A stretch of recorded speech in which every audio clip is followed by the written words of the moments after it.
लौटेंगे वापस अपने उसी अंदाज में। किताबों पर धूल लग जाने से कहानियां खत्म नहीं होती।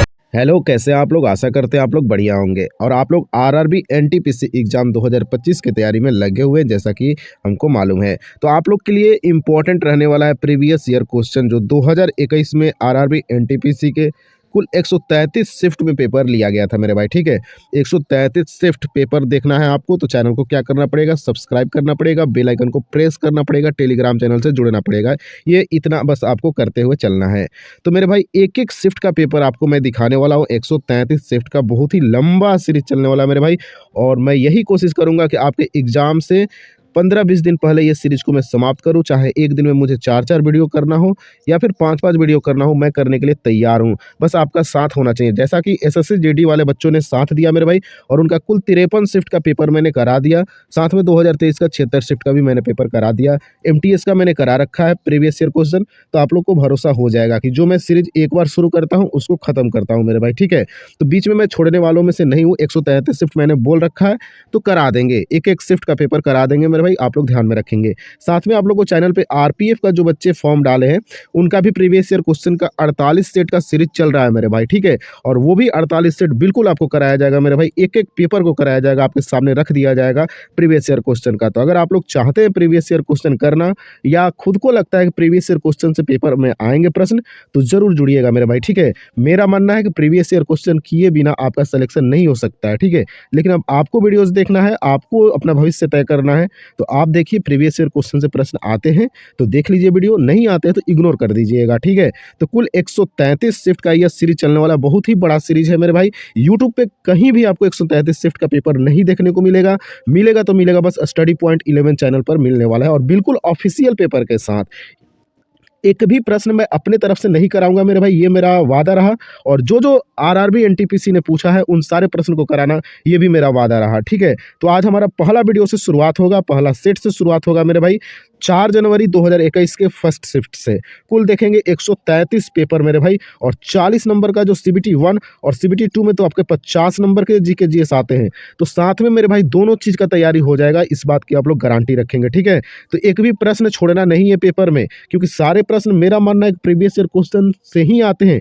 साथ में आरपीएफ का कराया जा रहा है, तुरंत ग्रुप डी का भी सीरीज शुरू होगा। ठीक है, तो आप लोग चैनल को सब्सक्राइब कर लेंगे। जितने भी रेलवे वाले बच्चे हैं उनके लिए मैं बहुत ही दिन से सोच रहा था कि रेलवे वालों के लिए भी कुछ किया जाए। ठीक है, तो अब रेलवे की बारी है, और इस बार रेलवे का कट ऑफ हाई जाने वाला है। ठीक है, अगर प्रीवियस ईयर क्वेश्चन आप देख लेते हो, डेफिनेटली आप जीके में बढ़िया स्कोर कर पाओगे। तो शुरुआत करते हैं मेरे भाई, और ये मैं आज अंतिम बार, पहली बार भी था इंट्रोडक्शन और अंतिम बार रहने वाला है। कल से सेकंड वीडियो में मैं ये सब बातें बताने नहीं आऊँगा, सीधे आपके प्रश्न शुरू हो जाएंगे। ठीक है, तो ये मेरा अंतिम और पहला था, आप लोग समझ लीजिएगा इंट्रोडक्शन इस सीरीज के बारे में। चलिए देखते हैं पहला प्रश्न क्या। तो चलिए शुरुआत करते हैं 4 जनवरी 2021 के पहले शिफ्ट का एनटीपीसी का प्रश्न। पहला प्रश्न आपसे पूछ लिया गया कि साइमन कमीशन कब भारत आया था। तो साइमन कमीशन भारत आया था 1928 में, याद रखिएगा, वेरी वेरी इंपॉर्टेंट है। वीडियो अच्छा लगेगा तो वीडियो को लाइक और शेयर जरूर करना है मेरे भाई, क्योंकि आप रेलवे के एस्पिरेंट हो और 133 शिफ्ट का पेपर आप देखने वाले हो। ठीक है, तो अगला प्रश्न देखते हैं। नीचे दिए गए आरेख में कितने हॉकी खिलाड़ी फुटबॉल खेलते हैं। ये आपका रीजनिंग का प्रश्न मैं एक रखा हूं, क्योंकि आपका माइंड भी फ्रेश होते चलना चाहिए। ठीक है, तो आपको कमेंट बॉक्स में इस प्रश्न का उत्तर बताना है। आपका ऑप्शन मैंने हटा दिया है भाई। ठीक है, आपको डायरेक्ट आंसर करना है कहाँ, तो कमेंट बॉक्स में बताना है कि हॉकी खिलाड़ी फुटबॉल खेलते हैं, आपको इसमें से बताना है। ठीक है, मैं आंसर अगर आप लोग करते हैं तो मैं उसका रिप्लाई जरूर करूंगा। ठीक है, अगला प्रश्न देखते हैं। मानव शरीर में कौन सा अंग पीत रस का उत्पादन करता है। साइंस का प्रश्न है, तो पीत रस का उत्पादन करता है, यकृत करता है। बहुत ही आसान सा सवाल, यकृत आपका करेक्ट आंसर हो जाएगा। अगला प्रश्न पूछा गया, राजा रवि वर्मा एक प्रसिद्ध थे। तो अभी एसएससी जीडी का मैं करा रहा था, तो अनगिनत बार रिपीट हुआ था ये प्रश्न, तो आप लोग ध्यान रखेंगे। राजा रवि वर्मा एक प्रसिद्ध चित्रकार है, तो राइट आंसर होगा चित्रकार। अगला प्रश्न देखते हैं। प्रश्न, अकबर जो है कब सम्राट बना था।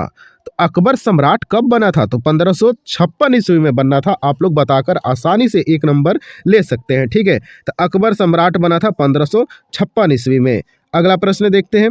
प्रथम पंचवर्षीय योजना का मुख्य ध्यान पर था? तो प्रथम पंचवर्षीय योजना का मुख्य उद्देश्य कृषि क्षेत्र पे था, याद रखिएगा। कहाँ ध्यान रखा गया था? पहला कृषि क्षेत्र पे। कब हुआ था पंचवर्षीय योजना पहला? तो 1951 से लेकर 56 तक चला था, याद रखिएगा। ठीक है, बढ़ते हैं अगले प्रश्न पे। कंप्यूटर में डेटा को किस रूप में संग्रहित किया जाता है? तो बाइनरी के रूप में संग्रहित किया जाता है कंप्यूटर में डेटा को, याद रखिएगा। वेरी वेरी इंपॉर्टेंट हो जाएगा 2025 के पेपर के लिए। तो कंप्यूटर में डेटा को बाइनरी के रूप में संग्रहित किया जाता है। अगला प्रश्न देखते हैं। गोदावरी नदी का उद्गम किस स्थान से होता है? तो गोदावरी नदी का उद्गम जो है ब्रह्मगिरी की पहाड़ियों से होता है, याद रखिएगा। गोदावरी नदी का उद्गम ब्रह्मगिरी की पहाड़ी से होता है, करेक्ट आंसर हो जाएगा। नेक्स्ट प्रश्न पूछा गया, 1857 के विद्रोह को अंग्रेजों ने आखिरकार कब दबाया था? तो 1857 के जो विद्रोह हुआ था, अंग्रेजों ने इसे दबा दिया 1859 में मेरे भाई। ठीक 2 साल के बाद 1857 के विद्रोह को अंग्रेजों के द्वारा दबाया गया। 1859 आपका करेक्ट आंसर हो जाएगा। नेक्स्ट है, हिंदुस्तान रिपब्लिकन एसोसिएशन का गठन कब किया गया था? तो इसका करेक्ट आंसर होने वाला है 1924 में। हिंदुस्तान रिपब्लिकन एसोसिएशन का गठन कब किया गया? 1924 में। अब आपके लिए कमेंट बॉक्स में उत्तर देने का समय आ चुका है। जैसा कि जो भी एसएससी जीडी वाला देखे होंगे ना वीडियो, उनको मालूम है कि मैं प्रश्न बहुत ज़्यादा वीडियो के दौरान पूछता हूँ। ठीक है, तो बताना है आपको हिंदुस्तान रिपब्लिकन एसोसिएशन का गठन किसने किया था? क्या बताना है भैया? हिंदुस्तान रिपब्लिकन एसोसिएशन का गठन किसने किया था? आपको कमेंट बॉक्स में बताना है। वैसे इस प्रश्न का उत्तर हो जाएगा 1924 में इसकी स्थापना की गई थी। अगला प्रश्न देखते हैं, मानव शरीर का पीएच रेंज कितनी होती है?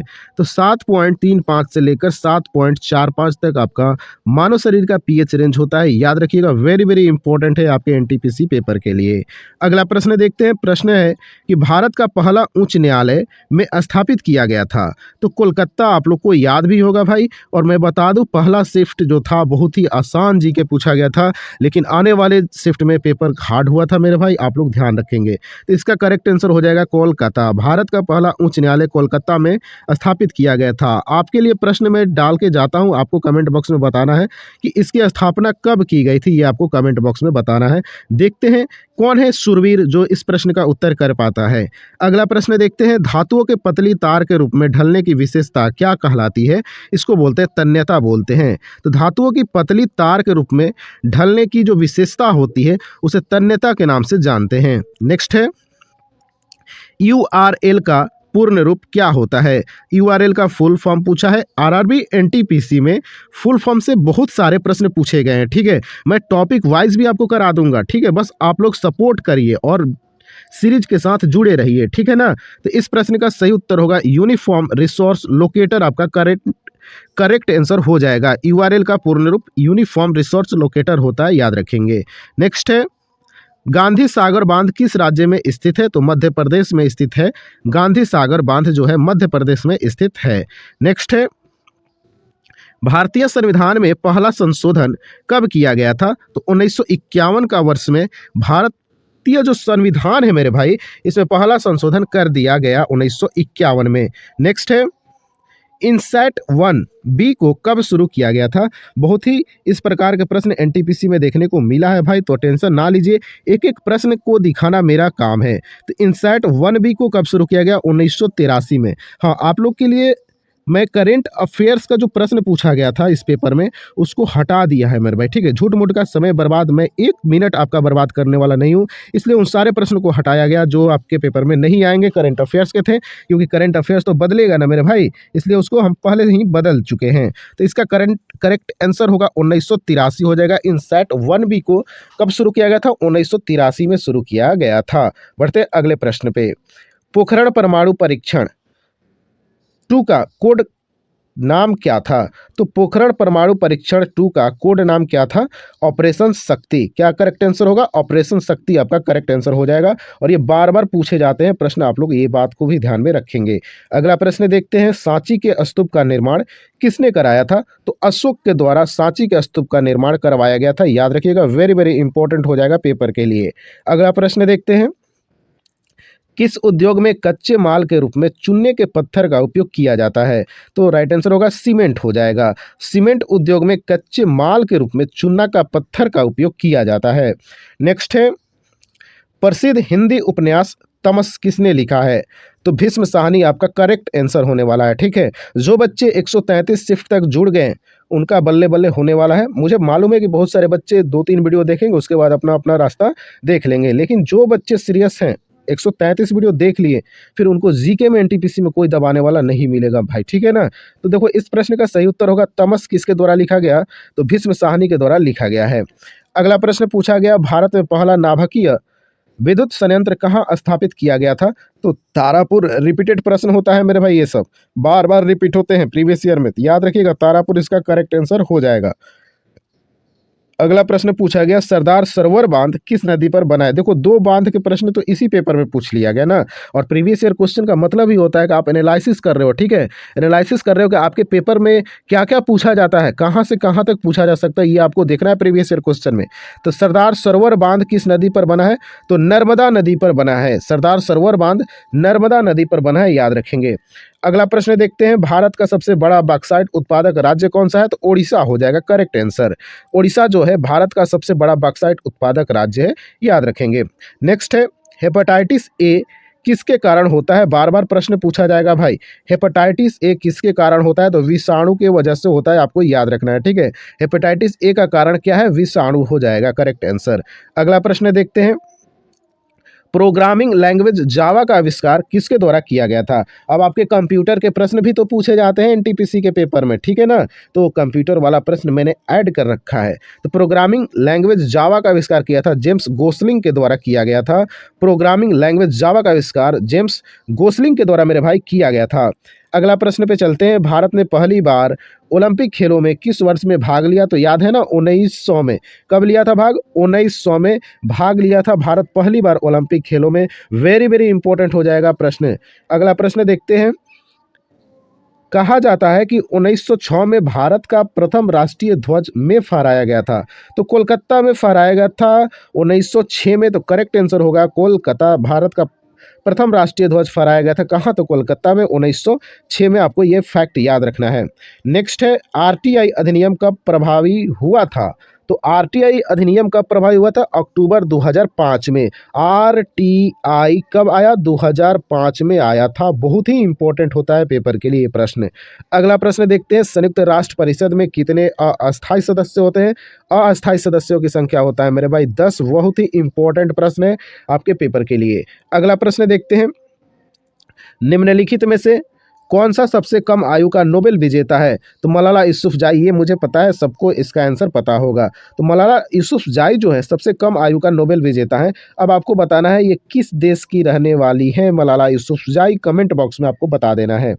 अगला प्रश्न पूछा गया, नवकलेश्वर उत्सव किस राज्य से संबंधित है? तो नवकलेवर उत्सव जो है मेरे भाई ओडिशा राज्य से संबंधित है। नवकलेवर उत्सव कहाँ मनाया जाता है? ओडिशा में मनाया जाता है। अगला प्रश्न देखते हैं, प्रधानमंत्री स्वास्थ्य सुरक्षा योजना को किस वर्ष में शुरू किया गया था? तो 2003 का वो वर्ष था जब प्रधानमंत्री स्वास्थ्य सुरक्षा योजना को 2003 में शुरू किया गया था। याद रखिएगा, राइट आंसर 2003 हो जाएगा। बढ़ते हैं अगले प्रश्न। अच्छा, इतना ही प्रश्न पूछा गया था मेरे भाई, ठीक है? तो 40 प्रश्न में आपके देखा गया कि 6 से 7 प्रश्न आपके करंट अफेयर्स के हैं, जिसको मैंने इग्नोर कर दिया, इस वीडियो में नहीं रखा है मेरे भाई, क्योंकि ये 6 से 7 प्रश्न आपके 2024-25 के करंट अफेयर से प्रश्न पूछे जाएंगे, अपडेटेड प्रश्न पूछे जाएंगे, ठीक है? तो आप लोग समझदार हैं और हमारी मेहनत अगर अच्छी लगी है तो वीडियो को क्या कीजिएगा, लाइक कीजिएगा। तो अब मिलते हैं अगले वीडियो में, तब तक के लिए जय हिंद।